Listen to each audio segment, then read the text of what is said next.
अस्सलाम वालेकुम स्टूडेंट्स। क्या हाल चाल हैं आप लोगों के। अ, आप लोग अपनी तैयारी बहुत अच्छे से कर रहे होंगे एजुकेटर प्रिपरेशन 2022 की। और आज की इस वीडियो में मैं आप लोगों के साथ जनरल साइंस क्लास फिफ्थ का चैप्टर नंबर 1 डिस्कस करूंगा। आप लोगों के साथ मैंने पहले भी शेयर किया है कि हम लोग क्लास फिफ्थ से लेके क्लास टेंथ तक और फिर उसके बाद इंटर का सिलेबस जो स्पेसिफिक टॉपिक्स पर होगा उनको डिस्कस करेंगे। और आज आप लोगों के सामने मैं क्लास फिफ्थ का चैप्टर नंबर 1, ये आप लोग स्क्रीन पर देख रहे हैं, जनरल साइंस क्लास फिफ्थ का चैप्टर नंबर 1 जी है क्लासिफिकेशन ऑफ लिविंग ऑर्गेनिजम्स। इसको मैं आप लोगों के साथ इस वीडियो में डिस्कस करूंगा। आप लोगों को जहां पर जो भी पॉइंट्स जहां पे क्लियर ना हो, कोई कंफ्यूजन हो, वो आप लोग कमेंट सेक्शन में आके लास्ट में पूछेंगे। वो आप लोगों के पॉइंट्स मैं क्लियर करूंगा। चैप्टर को मैं रीडिंग करता हूं और रीडिंग के साथ साथ एक्सप्लेनेशन भी करूंगा। Classification means sorting out things into groups on the basis of similarities and differences among them। Classification का बेसिक मतलब क्या होता है कि ग्रुप बंदी करनी है। आपके सामने किसी भी फॉर्म में कोई भी चीज़ें हैं, ऑब्जेक्ट्स पड़े हैं, आप लोगों ने वो मिक्सअप हुए पड़े हैं। जैसे देखें सामने आप लोग स्क्रीन पे देख रहे हैं, यानी किसी एक जगह पर ये बुक्स हैं, फ्रूट्स हैं, कल्ट्री का सामान है, ये नहीं कि ये इकट्ठा हुआ पड़ा था। तो आप लोगों को कहा गया कि आप इसकी क्लासिफिकेशन करें, इसकी ग्रुप बंदी करें। तो आपने देखा कि सबसे पहले आप लोगों ने उसमें देखा कि जो चीज़ें मेटल की बनी हुई हैं उनको अलग कर दें, जो बुक्स हैं उनको अलग कर दें, जो फ्रूट्स हैं उनको अलग कर दें। तो ये आप लोगों ने क्या किया कि चीज़ों के अलग अलग उनके ग्रुप्स बना दिए, क्योंकि उनमें जो सिमिलर थे उनका उनको इकट्ठा करके अलग ग्रुप बना दिया। तो ये क्या चीज़ है, ये है क्लासिफिकेशन। तो यहाँ पर क्लासिफिकेशन, अब हम अगला जो पेज है, पेज नंबर 2 है, क्लासिफिकेशन ऑफ लिविंग थिंग्स।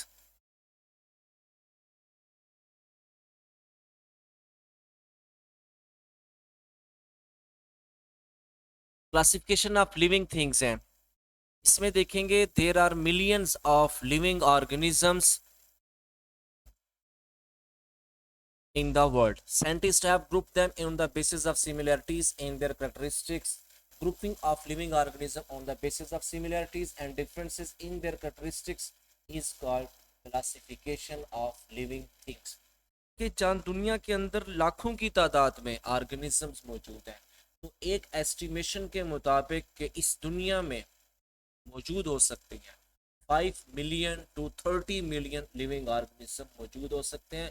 और उसका तो अभी इस वक्त 2.1 मिलियन पार्ट अभी डिस्कवर हुआ है, यानी बहुत ज़्यादा दुनिया में जानदार मौजूद हैं। तो जो जानदार दुनिया में डिस्कवर हो चुके हैं, तो उनकी स्टडी करनी है, उनके बॉडी के पार्ट्स की स्टडी करनी है, उनके कंप्लीट बॉडी की स्टडी करनी है, उनकी फॉर्म की, उनकी जेनेटिक्स की, उनकी मॉर्फोलॉजी की, फिजियोलॉजी की, उनकी बॉडी का, उनकी लाइफ का एक से ज्यादा पैरामीटर्स हैं, लेकिन उनको स्टडी करना है। तो स्टडी करने के लिए साइंटिस्ट ने क्या किया हुआ है, बायोलॉजिस्ट ने, कि जो ऑर्गेनिज्म एक दूसरे से मिलते जुलते हैं उनका अलग ग्रुप बना दो, जो डिफरेंस है उनके अलग ग्रुप बना दो। तो इसी चीज के लिए ऑर्गेनिजम्स की क्लासिफिकेशन की जाती है। You need to know. अच्छा स्टूडेंट्स, यहाँ आप लोगों ने एक बात को नोट करना है कि पंजाब टेक्स्ट बुक जितनी भी बुक्स हैं जो आप लोगों ने रीड आउट करनी है, उनके जितने पेजेस हैं उन पे जो भी टेबल में जो भी बॉक्स में लिखा हुआ है उसको आप लोगों ने लाजमी स्टडी करना है। ये बेसिक इंफॉर्मेशन है। You need to know. इसमें क्या लिखा हुआ है कि जो पहला पॉइंट है कि the bodies of the living organisms are made up of very small units का सेल्स, कि तमाम जानदार सेल से मिलके बने हुए हैं। और कुछ जानदार ऐसे हैं जिनकी बॉडी एक सेल की बनी हुई है, सिंगल सेल की, हम उन्हें कहते हैं यूनिसेलुलर ऑर्गेनिज्म। और थर्ड पॉइंट में वो एक्सप्लेन करता है मल्टी सेलुलर ऑर्गेनिजम्स के बारे में, कि जिनकी body more than one cell से बनी होती है। आगे, अच्छा स्टूडेंट्स, आप लोगों ने अपने हायर स्टडीज में पढ़ा है कि फर्स्ट, पहले ऑर्गेनिज्म के 2 किंगडम थे, फिर 3 किंगडम बने और फिर उसके बाद 5 किंगडम सिस्टम बने। ये 5th स्टैंडर्ड है क्योंकि ये लोअर लेवल स्टूडेंट्स के लिए, तो उन्होंने डायरेक्ट ही यहाँ पर 5 किंगडम सिस्टम को एक्सप्लेन किया। Nowadays, scientists classify living organism into 5 main groups called kingdom। इस वक्त दुनिया में जितने भी ऑर्गेनिजम्स हैं, यहाँ पर आप लोगों ने इंटर की बुक से, बैचलर की बुक से या गूगल से सर्च करना है कि ये 5 किंगडम सिस्टम किन साइंटिस्ट ने ये दिया था, तो उनके बारे में आप लोग पढ़ेंगे। उनका यहाँ पे आप लोगों ने लाजमी मेंशन करना है कमेंट्स में कि 5 kingdom system was proposed by, ये आप लोगों ने कमेंट्स में बताना है। तो 5 किंगडम कितने हैं? 5 हैं। Kingdom Monera, protista, fungi, animalia and Plantae. Kingdom Monera में वो तमाम ऑर्गेनिज्म आते हैं। अब हम इनको 1 बाय 1 देखेंगे। सबसे पहले जो किंगडम मोनेरा है, इसके अंदर तमाम के तमाम बैक्टीरिया आते हैं, और दुनिया में जितने भी बैक्टीरिया इस रूह ज़मीन पर पाए जाते हैं, ज़मीन की तहों में हैं, एटमॉस्फेयर में हैं, all bacteria are unicellular organisms. ये दुनिया के हर हिस्से में पाए जाते हैं क्योंकि इनके पास जिंदा रहने की जो अडाप्टेशंस हैं वो वेरी करती हैं। और सम बैक्टीरिया कैन में, अच्छा कुछ बैक्टीरिया ऐसे हैं जो अपनी खुराक खुद बनाते हैं। इसका भी आप लोगों ने अपने हैंड नोट्स में लिखना है कि वो कौन से बैक्टीरिया हैं जो अपनी खुराक खुद बनाते हैं। वो है साइनोबैक्टीरिया, जिन्हें क्लोरोफिल फोटोसिंथेटिक बैक्टीरिया भी कहते हैं। और कुछ ऐसे बैक्टीरिया हैं जो कीमोसिंथेटिक बैक्टीरिया हैं। ये आप लोग फर्स्ट ईयर बायोलॉजी के चैप्टर नंबर 6 में देख सकते हैं, बैचलर की बुक में। तो कीमोसिंथेटिक बैक्टीरिया है वो इनऑर्गेनिक मटेरियल की ऑक्सीडेशन रिडक्शन करते हैं और उससे एनर्जी हासिल करते हैं। और कुछ ऐसे होते हैं जो डेड ऑर्गेनिक ऑर्गेनिज्म से अपनी खुराक हासिल करते हैं, बतौर डिकम्पोजर काम करते हैं। और मोस्ट बैक्टीरिया ये क्या करते हैं, ये बीमारियां भी पैदा करते हैं और फायदेमंद भी हैं। नंबर 2 पर है अल्जी। ये अल्जी बिलोंग करता है किंगडम प्रोटिस्टा से। इसमें किंगडम प्रोटिस्टा में 3 टाइप के ऑर्गेनिज्म आते हैं। कुछ ऐसे हैं जो यूनिसेलुलर हैं, कुछ सिंपल मल्टीसेलुलर हैं, और बहुत सारे ऐसे आ जाते हैं जो कॉलोनी की शक्ल में रहते हैं। तो ये भी पॉन्ड्स में, लेक्स में, ये एक्वेटिक ऑर्गेनिज्म है। इनके पास अपना क्लोरोफिल भी होता है, ये अपनी खुराक खुद भी बनाते हैं। इसके एग्जाम्पल क्या है? क्लेमाइडमोनास है, वॉलवॉक्स है, स्पायरो जायरा है। जो स्पैरो जायरा है ये आप लोगों ने देखा होगा अक्सर जोहड़ नालियों वगैरह पे ना, वो जो सब्ज रंग के धागा नुमा साख्तें सी लगी होती हैं, वो वहाँ पे उगी होती हैं, ये स्पैरो जायरा है। यहाँ पर स्टूडेंट्स आप लोगों ने नोट करना है, अपने हैंड नोट्स में लिखना है। क्लेमाइडमोनास है, वॉलवॉक्स है, स्पैरो जायरा है। इसका इनके बायोलॉजिकल नेम क्या है, ये आप लोगों ने अपने नोट्स में लिखने हैं। गूगल से सर्च करेंगे। अगर आप लोगों को ये क्लियर नहीं होते तो कमेंट सेक्शन में बताएंगे, मैं वहाँ पर आप लोगों को ये क्लियर करूँगा। यानी कि यहाँ पे चैप्टर को मैं जो एक्सप्लेन कर रहा हूँ, ये आप लोगों को तरीकाकार बता रहा हूँ कि आप लोगों ने कैसे स्टडी करना है। किंगडम फंजाई ये 3rd नंबर पर आता है। इसमें जितने भी इसमें यूनिसेलुलर फंगस भी हैं, जिसकी मिसाल आप लोग अक्सर पढ़ते हैं, यीस्ट, ये एक यूनिसेलुलर फंगस है। कुछ मल्टी सेलुलर हैं, फिलामेंटस बॉडी फॉर्म में भी होते हैं। और जितने भी फंजाई हैं ये सारे हेट्रोट्रॉफ हैं, इनके पास कोई भी क्लोरोफिल नहीं होता। और ये अपनी खुराक क्या करते हैं, एब्सॉर्ब करते हैं। इनकी जो एग्जांपल हैं, राइजोपस है, मशरूम्स हैं, किंगडम फंजाई में आती हैं। यीस्ट मैक्रोस्कोपिक फंगस है। और उसके बाद आ जाता है राइजोपस, जिसे ब्लैक ब्रेड मोल्ड भी कहते हैं। जो ब्लैक ब्रेड मोल्ड है, ये जिसे हम फफूंदी वगैरह भी कहते हैं, जो रोटियों वगैरह के ऊपर उगाती हैं। और इसी तरह अम्ब्रेला लाइक फंगस है, इसका नाम है मशरूम। ये सब किस में आते हैं, किंगडम फंजाई में आते हैं। इससे फंगाई भी पढ़ते हैं। एनिमल्स हैं, एनिमल्स ये तमाम एनिमल किंगडम एनिमेलिया से बिलोंग करते हैं। ये तमाम मल्टी सेलुलर ऑर्गेनिज्म हैं।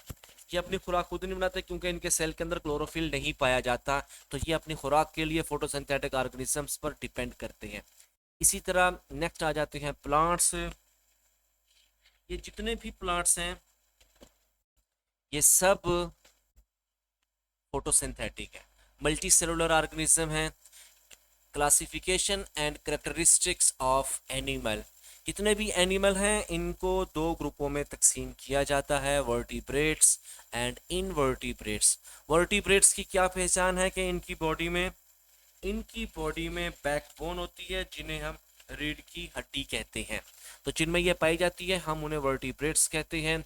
अब यहाँ पे एक्टिविटी है जो हमें बताई गई है कि आप लोगों के अगर बैकबोन में, अगर आप लोगों की बॉडी में जो हार्ड ऑब्जेक्ट फील करते हैं अपनी बैक में, तो ये है बैकबोन।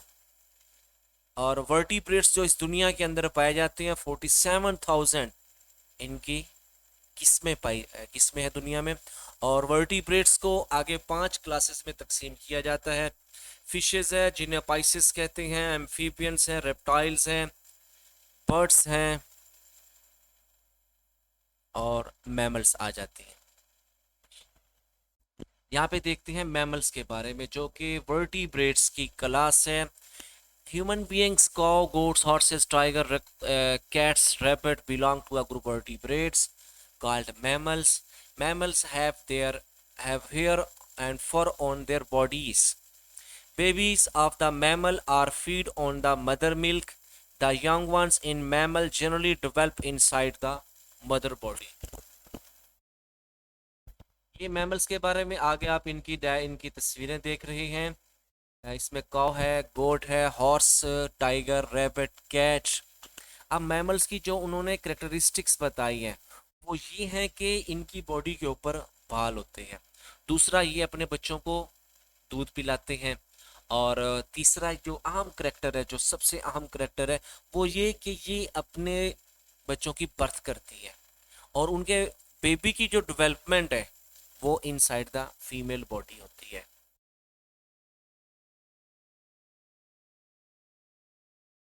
फॉर योर इंफॉर्मेशन, ये आप लोगों ने इसका पढ़ना है। इसमें क्या लिखा हुआ है देख लेते हैं। द क्वांटिटी ऑफ हेयर और fur on the bodies of mammal. अच्छा, इन मैमल की बॉडी के ऊपर जो फर है, ऊन वगैरह, इसी तरह जो हेयर्स हैं, ये उनकी क्लाइमेट, उनके माहौल की आबो हवा के मुताबिक होती हैं। जो मैमल्स यानी ठंडे इलाकों में होते हैं उनके ऊपर खाल, उनकी ऊन थिक होती है। और इसी तरह जो हॉट क्लाइमेट में रहते हैं उनकी बॉडी के ऊपर ये चीज़ें मौजूद नहीं होती। सामने देखें तस्वीर के अंदर पोलर बेयर है जिसकी बॉडी के ऊपर सफ़ेद ऊन बहुत ज़्यादा मिकदार में होता है क्योंकि ये ठंडे इलाकों में होती हैं। ये इनके लिए इंसुलेटर का काम करती हैं। इसी तरह सामने जो तस्वीर है एलिफेंट की है, इनकी बॉडी के ऊपर ऐसा सच कुछ नहीं होता स्किन के ऊपर क्योंकि ये हॉट क्लाइमेट में रहते हैं। नीचे आ रहा है whale and dolphin are mammals. हाँ, वेल और डॉल्फिन, इनकी जो शक्ल है वो मछलियों से मिलती जुलती है और हम इसे कॉमनली मछलियों में ही कंसिडर कर लेते हैं, लेकिन बायोलॉजिकल पॉइंट ऑफ व्यू से ये फिशेस नहीं है बल्कि ये मैमल है। Blue whale is the world largest animal. नील वेल जो आर एनिमल है, वेल ये क्या है, दुनिया का सबसे बड़ा एनिमल भी है और मैमल भी है। It is about 35 metre long and nearly 120 tons in weight. Indus blind dolphin और सोसो, ये दरिया सिंध में पाई जाती है। और ये क्या होती है, ब्लाइंड होती है। तो आगे है, नीचे वो बात कर रहे हैं ह्यूमंस की। बैट्स है, ये भी मैमल है, ये फ्लाइंग मैमल है। Birds, sparrows, crows, parrot, doves, robin, hens, pigeons belong to the group of vertebrate called birds. ये सब बर्ड से ताल्लुक़ रखते हैं। इनकी बॉडी के ऊपर फीदर होते हैं, विंग्स होते हैं और चूंच यानी कि बीक्स होती है। आगे वो बात करते हैं कि they have hollow and air sac which may bones which make their body are light. इनकी जो बोन्स है ना उसके अंदर एयर स्पेसेस होती हैं, ठीक है, और इनके पास सांस लेने के लिए एयर सैक्स मौजूद होते हैं। तो जो इनकी बॉडी को लाइट करते हैं और वो लाइट बॉडी फ्लाइट के लिए इन्हें हेल्प करती है। और कुछ ऐसे बर्ड्स हैं जो फ्लाई नहीं कर सकते, ऑस्ट्रिच, शुतुरमुर्ग है, केवी है, तो हम इन्हें रनिंग बर्ड्स कहते हैं। और जो बर्ड्स होते हैं ये अंडे देते हैं और अंडों के ऊपर शेल होता है और अंडे हैच होके अपने बेबी बर्ड्स को हैच करते हैं। ये आप लोगों के सामने तस्वीर पर कुछ बर्ड्स दिखाए गए हैं। नीचे फिर एक और बॉक्स आ जाता है कि for your informations, owl is a bird with big eyes, kiwi and ostrich और रनिंग बर्ड। बड़ी आंखों वाले परिंदे कौन से हैं, दौड़ने वाले परिंदे कौन से हैं, तैरने वाले परिंदे कौन से हैं, डक है। इसी तरह बर्फानी परिंदे कौन से हैं, पेंगुइन है। और इसी तरह जो दरख्तों के तनों में होल करते हैं जिसे वुड पीकर यानी कि हुदहुद कहते हैं, ये क्या करता है, दरख्तों वगैरह के अंदर सुराख वगैरह भी करता है। उसके बाद नंबर 3 पर आ जाता है रेप्टाइल्स, यानी कि रेंगने वाले जानवर। Lizard, snake, tortoise, crocodile, alligators. Alligators के बारे में वो बता रहा है। और इसी तरह belongs to a group of vertebrates called reptiles, ये रेंगने वाले जानवरों से ताल्लुक रखते हैं। आप लोगों के सामने स्क्रीन पर ये नजर भी आ रहे हैं। Reptiles have dry, thick and scaly skin which cover and protect their bodies. इनकी बॉडी के ऊपर जो इनकी स्किन होती है वो खुरदरी होती है, थिक होती है, खुश्क होती है, क्योंकि ये पानी से लैंड के ऊपर अडॉप्टेड है और पानी की एवेपोरेशन ज़्यादा ना हो जाए इनकी बॉडी से, तो ये इनके अडॉप्टेशंस हैं। ये भी अंडे देते हैं और अंडों के ऊपर थिक लेदरी शेल होता है जो इन्हें खुश्क होने से बचाता है। और मोस्ट रेप्टाइल है 4 limbs but snakes lacks limbs. और कुछ बहुत सारे रेप्टाइल ऐसे हैं जिनकी 4 लिम्स होती हैं, 4 लिम्स हैं, हाइंड लिम्स हैं। और इसी तरह जो सांप है उसकी कोई भी बाजू या टांगे नहीं होती। आगे वो बता रहा है, सामने बॉक्स में लिखा हुआ है कि dinosaur were the biggest reptile in ancient time, they don't exist anymore, ये अब दुनिया में नहीं पाए जाते, दुनिया के सबसे बड़े रेप्टाइल्स हैं। नेक्स्ट जो हमारा आ रहा है एम्फीबियन। एम्फीबियन का मतलब होता है जो 2 हालतों में जिंदा रहें, 2 सूरत हाल के अंदर जिंदा रहे, 2 तरह के माहौल में जिंदा रहे, पानी में भी और खुश्की में भी। यानी कि ये पानी में भी पाए जाते हैं, खुश्की में भी पाए जाते हैं, लेकिन अपनी रिप्रोडक्शन करने के लिए ये पानी में जाते हैं। Toad, frog, salamander belong to a group of vertebrates called amphibians. They have 4 limbs. Amphibian can live in water as well as on land.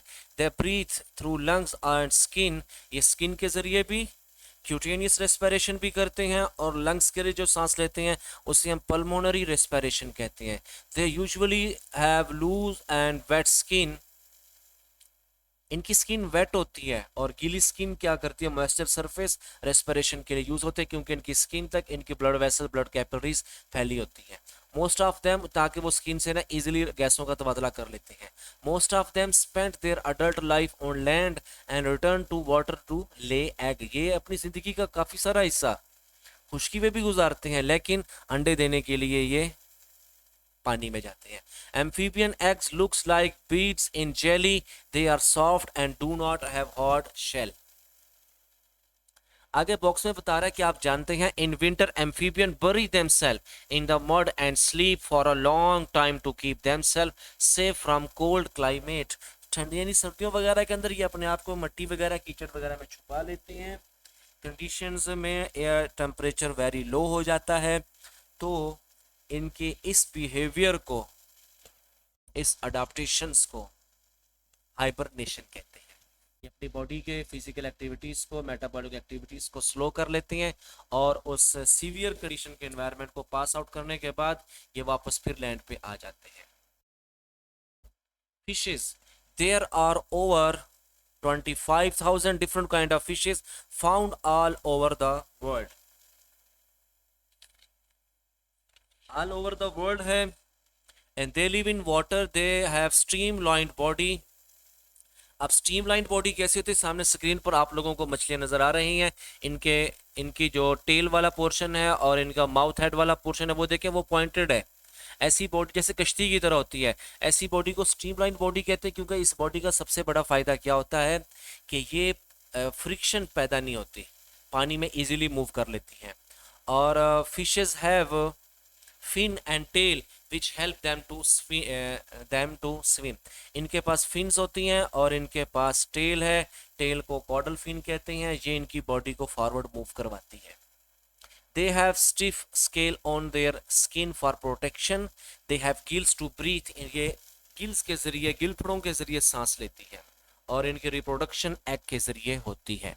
ये आपको स्क्रीन पर rohu, sea trout, rainbow trout, butterfly fish, shark और goldfish आप लोगों को नजर आ रही है। इनवर्टिब्रेट्स यानी कि किंगडम एनिमेलिया का जो सेकंड बड़ा ग्रुप यानी कि लार्जेस्ट ग्रुप है, और पहले उन्होंने वर्टिब्रेट का जिक्र किया और अब वो इनवर्टिब्रेट का जिक्र कर रहे हैं।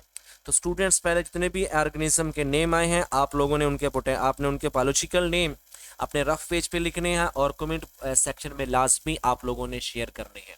अगर आप लोगों को कोई भी बायोलॉजिकल नेम किसी भी ऑर्गेनिज्म का नहीं मिलता तो आप कमेंट में बताएंगे, मैं आप लोगों को उनका नेम बताऊंगा। इनवर्टिब्रेट्स ये वो एनिमल है जिनकी बॉडी में बैकबोन नहीं होती। There are different kinds of invertebrates on found on earth. Insect, snail, starfish and worms are the example of invertebrates. सबसे पहले हम यहाँ पर इंसेक्ट के बारे में, हशरात के बारे में देखेंगे। Insect are well known invertebrates with jointed legs. इनके पास जोड़दार टांगे होती हैं। दे हैव सेगमेंटेड बॉडी और इनकी बॉडी में सेगमेंट्स होते हैं। Ant, butterfly, bees, cockroach are the example of insect. इनकी बॉडी सेगमेंटेड है और इनकी बॉडी पार्ट्स को 3 मेन हिस्सों में डिवाइड करते हैं। सर, धड़, इनका यानी कि head, thorax and abdomen. Head में इनका माउथ और हेड रीजन आ जाएगा। थोरेक्स में इनके स्पाइरेकल वगैरह आ जाते हैं जिनके ज़रिए गैसों का तबादला करते हैं। ट्रेकिया भी आ जाता है और फिर इनका एब्डोमेन आएगा जहाँ पे डाइजेस्टिव आर्गन वगैरह मौजूद होंगे। इंसेक्ट्स के पास 3 पेयर ऑफ लेग्स होती हैं, टोटल हो गए 6 लेग्स होंगी। They have hard skeleton on the outside of their body. इनकी बॉडी की आउटर साइड पे स्केलेटन होता है और उसे हम एक्सोस्केलेटन कहते हैं जो इनकी बॉडी को ड्राइनेस से बचाता है। आपको स्क्रीन पर 4 इंसेक्ट नजर आ रहे हैं, ant, butterfly, bee and cockroach, और इनकी बॉडी के इनकी बॉडी को 3 मेन हिस्सों में डिवाइड करते हैं। वो भी आप लोगों के सामने स्क्रीन पर नजर आ रहे हैं, इनको आप लोग भी नोट कर लेंगे। नंबर 2 पे इनवर्टिब्रेट्स हैं वर्म्स। इन्हें हम कीड़े भी कहते हैं। ऑर्गेनिज्म की बॉडी वगैरह में भी मौजूद होते हैं और डाइजेस्टिव डिसऑर्डर वगैरह का सबब बनते हैं। Worms are invertebrate with soft bodies having no limbs. कोई limbs नहीं होती. Most of them have elongated snake-like bodies. Earthworm and tapeworm are the worm those whose bodies are divided into many segments. Segmented bodies भी होती हैं, flat bodies भी होती हैं इनकी। ये सब भी क्या है? Invertebrates हैं। Earthworm, tapeworm, flatworm and roundworm ये आप लोगों को स्क्रीन पर नजर आ रहे हैं। Information for you: starfish and sea anemone are the example of marine invertebrates. ये भी marine invertebrates है। स्टूडेंट्स, नेक्स्ट जो हमारे पास आ जाता है वो प्लांट्स की क्लासिफिकेशन आती है। तो पौधों को 5th स्टैंडर्ड पे 2 ग्रुपों में तकसीम किया गया है, flowering plants and non flowering plants. Flowering plants वो होते हैं जिनके ऊपर फ्लावर लगते हैं और फ्लावर इनके रिप्रोडक्टिव ऑर्गन हैं। The leaves in their flower, और जो फूल के पत्ते होते हैं जिन्हें फूल की पत्तियां भी कहते हैं, हम उन्हें फ्लोरल लीव्स कहते हैं। सबसे बाहर जो फ्लोरल लीव्स होते हैं वो ग्रीन कलर के होते हैं, हम उन्हें सेपल कहते हैं। इनसाइड रंगदार पत्तियां होती हैं कलर्ड, उन्हें हम पेटल्स कहते हैं। और फूलदार पौधों के पास जो सबसे बड़ी डेवलपमेंट है, बड़ी अडॉप्टेशन है, वो ये है कि इनके पास पूर और पूल सेक्सुअल रिप्रोडक्शन में पार्टी से हिस्सा लेता है और एज अ रिजल्ट यहाँ पर सीड भी प्रोड्यूस, सीड प्लांट भी कहते हैं। Do you know there is a young plant in every seed of flowering plant called embryo. आप लोगों के सामने आप लोग ना इसका मटर का दाना ले लें, मूंगफली वगैरह का दाना ले लें, चने का दाना ले लें। आप लोग जब इसको 2 हिस्सों में तकसीम करेंगे ना तो वो दो क्या कॉटिलीडन है, तो उनके एक के ऊपर ना आपको छोटा सा उभार नजर आएगा, वो एम्ब्रियो होता है। और एम्ब्रियो को बेबी प्लांट भी कहते हैं। Embryo bear 1 or 2 seed leaves called cotyledon. Cotyledon often store food which is used by young embryo. देखें, जब हम बीज वगैरह को उगाते हैं तो वो फोटोसिंथेसिस तो नहीं कर सकता, लेकिन एम्ब्रियो ने क्या करना है, सीडलिंग करनी है, ग्रोथ जर्मिनेशन करके पौधा बनाना है, तो उसे फूड भी तो चाहिए। वो जो कॉटिलीडन है जिसे हम खुराक के तौर पे यूज़ करते हैं वो कॉटिलीडन होगा। वो रेस्पिरेटरी एक्टिविटीज़ में से पास आउट होकर एनर्जी प्रोड्यूस करता है। वो एनर्जी मिलती है एम्ब्रियो को, जिससे फिर एम्ब्रियो ग्रो करके नया प्लांट बनाता है। नेक्स्ट आ जाते हैं हमारे पास मोनोकॉट प्लांट, जिनका कॉटिलेडन एक होगा। इसकी मिसाल क्या है? Oat, wheat, rice. Their leaves have vein which run parallel to each other. ये ग्रासेस वगैरह आ जाती है ज़्यादातर इनमें। तो इनके पत्तों के अंदर आप लोगों को ना मुख्तलिफ वेन, जिससे हम रगें कहते हैं, वो नज़र आती हैं। वो एक दूसरे के बराबर होती हैं, इसलिए कहते हैं कि मोनोकॉट प्लांट के जो लीव्स की वेन की अरेंजमेंट होती है वो पैरेलल होती है। यहाँ पर आप लोगों को बताता चलूँ कि पत्ते के अंदर वेन की अरेंजमेंट को वीनेशन कहते हैं। क्या कहते हैं? वीनेशन कहते हैं। और तो इन लीव्स की जो वीनेशन होगी वो पैरेलल वीनेशन होती है। और ऐसे पौधों पे जो फ्लावर लगते हैं, उन फ्लावर के अंदर जो उनकी फ्लोरल लीव्स हैं वो 3 या 3 का मल्टीपल होती हैं। इसी तरह जो नेक्स्ट है वो है dicot plant. Flowering plant like rose, pea, bean, इनके पास 2 कॉटिलीडन होते हैं, जिन्हें हम डाइकॉट प्लांट कहते हैं। और इनकी जो पत्ते में वेन की अरेंजमेंट होती है, विनेशन, वो नेटवर्क की शक्ल में होगी, जिसे हम रेटिकुलेट विनेशन कहते हैं। नेट लाइक, जाल की तरह विनेशन होती है। क्या कहते हैं उसे? रेटिकुलेट विनेशन। और इनके पास जो फूल की पत्तियां होती हैं वो 4 या 5 होती हैं, या फिर 4 या 5 का मल्टीपल होती हैं। सामने आप लोगों को रोज, पी, बीन नजर आ रहे हैं। स्टूडेंट्स, अभी जो आप लोगों ने इनका कंपैरिजन और इनका डिफरेंस देखा है, ये तो सामने टेबल पर भी नज़र आ रहा है। मोनोकॉट प्लांट का जो सीड होता है वो सीड, मोनोकॉट प्लांट का सीड में 1 कॉटिलीडन होता है, और जबकि डाइकॉट प्लांट के पास 2 कॉटिलीडन होते हैं। इनके पत्तों में जो वेन की अरेंजमेंट होती है मोनोकॉट के पास पैरेलल होती है, और जबकि डाइकॉट प्लांट के पत्ते के अंदर विनेशन क्या होती है? नेटवर्क, यानी कि रेटिकुलेट विनेशन होती है। मोनोकॉट प्लांट के पास जो फूल होते हैं वो 3 या 3 का मल्टीपल होते हैं, और इसी तरह डाइकॉट प्लांट का जो फ्लोरल लीव्स होता है वो 4 या 5 या उसका मल्टीपल होता है।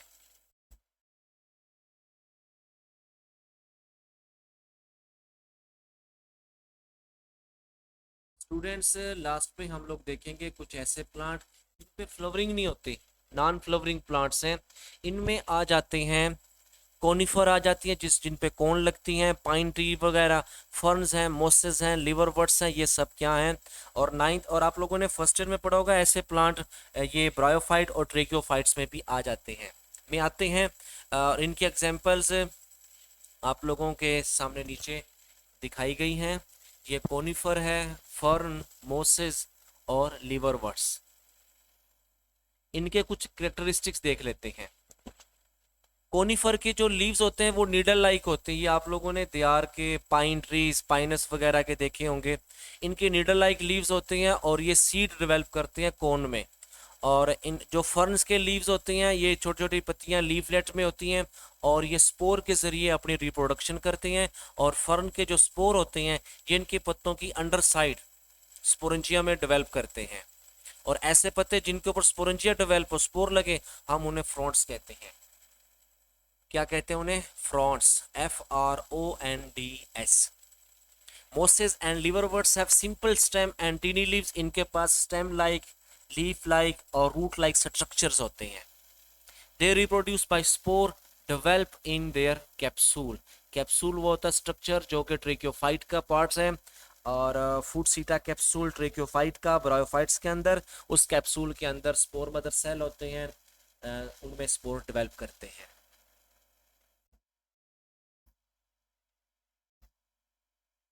स्टूडेंट्स, सामने science and technology, society and environment के हवाले से एक बॉक्स दिया गया है, इसे भी हम लोग पढ़ लेते हैं। इसमें वो ये बताता है कि conifer found in northern areas of Pakistan are very important for us. जो कोनिफर के जो ट्रीज़ हैं, ये जंगलात, ये पाकिस्तान के शुमाली एरियाज़ में मौजूद हैं। We use their wood for making, हम क्योंकि इसकी लकड़ी में एक चिलगोज़ा आ जाता है, दियार, जिसे सिट्रस कहते हैं। इनकी लकड़ी में सेलुलोज फाइबर, रेंस है, इनके लकड़ी का जो पल्प है, पेपर बनाने के लिए, फर्नीचर वगैरह बनाने के लिए इनका जो फ्रूट है जैसे कि चिलगोज़ा है, ये बहुत ही ज़्यादा क्या चीज़ है, कमर्शली इनकी बहुत इंपॉर्टेंट है, फूड के हवाले से भी, कंस्ट्रक्शन के हवाले से भी। स्टूडेंट्स हम इसकी एक्सरसाइज भी देख लेते हैं कि lizard belong to which of the following group of animal. जो छिपकलियां वगैरह है, लिजर्ड है, ये रेप्टाइल से ताल्लुक रखती हैं। Animal which with jointed legs, जोरदार टांगों वाले जानवरों को हम लोग यहाँ इंसेक्ट कहते हैं। और इन 4 ऑप्शन में जो बी ऑप्शन है इन कॉकरोच, ये इंसेक्ट कैटेगरी में आ जाता है। तो क्वेश्चन नंबर 2 का बी ऑप्शन। क्वेश्चन नंबर 3 है फिश ब्रीथ थ्रू, मछलियां सांस लेती हैं, किसके जरिए सांस लेती हैं? ये सांस लेती हैं गिल्स के जरिए। Option number C. 4 है which is true about vertebrates. Vertebrates के पास जो सबसे अहम करैक्टर है वो ये है कि इनके पास बैकबोन होती है। इसी तरह आगे है number of cotyledon in P seed, ये 4 होती हैं। नहीं, मटर के दाने के पास जो कॉटिलीडन है वो 2 होते हैं, इसे हम डाइकॉटिलीडन कहते हैं। नंबर 5 पे है फर्न्स रिप्रोड्यूस बाय, ये स्पोर के जरिए डेवलप करते हैं और इनके स्पोर पत्तों की अंडर साइड पे होते हैं। Option number D. स्टूडेंट्स ये आप लोग देख रहे हैं, ये था हमारा चैप्टर नंबर 1। आप लोगों ने इनके की पॉइंट लाजमी बनाने हैं। और मैंने आप लोगों से एक बार फिर आप लोगों को बताता चलूं कि जो आप लोगों ने प्रैक्टिस करनी है, इनमें जो ऑर्गेनिजम्स के नेम आए हैं कोशिश करें 4-5 के डेली लाजमी करें। इनको आप लोग रफ पेज पे लिखें, कमेंट सेक्शन में लाजमी बताएं। ऑर्गेनिज्म की क्लासिफिकेशन के हवाले से जो बेसिक पॉइंट्स थे 5th स्टैंडर्ड की बुक में आप लोगों के साथ मैंने डिस्कस किया है, इनको आप लोग अच्छे तरीके से नोट कर लेंगे। जहाँ पे क्यूरीज हो वो आप लोगों ने डिस्कस लाजमी करनी है। फर्स्ट चैप्टर एंड हुआ हमारा, और अब अगली वीडियो में आप लोगों के साथ 5th साइंस का 2nd चैप्टर माइक्रो ऑर्गेनिजम्स वो आप लोगों के साथ डिस्कस करूँगा।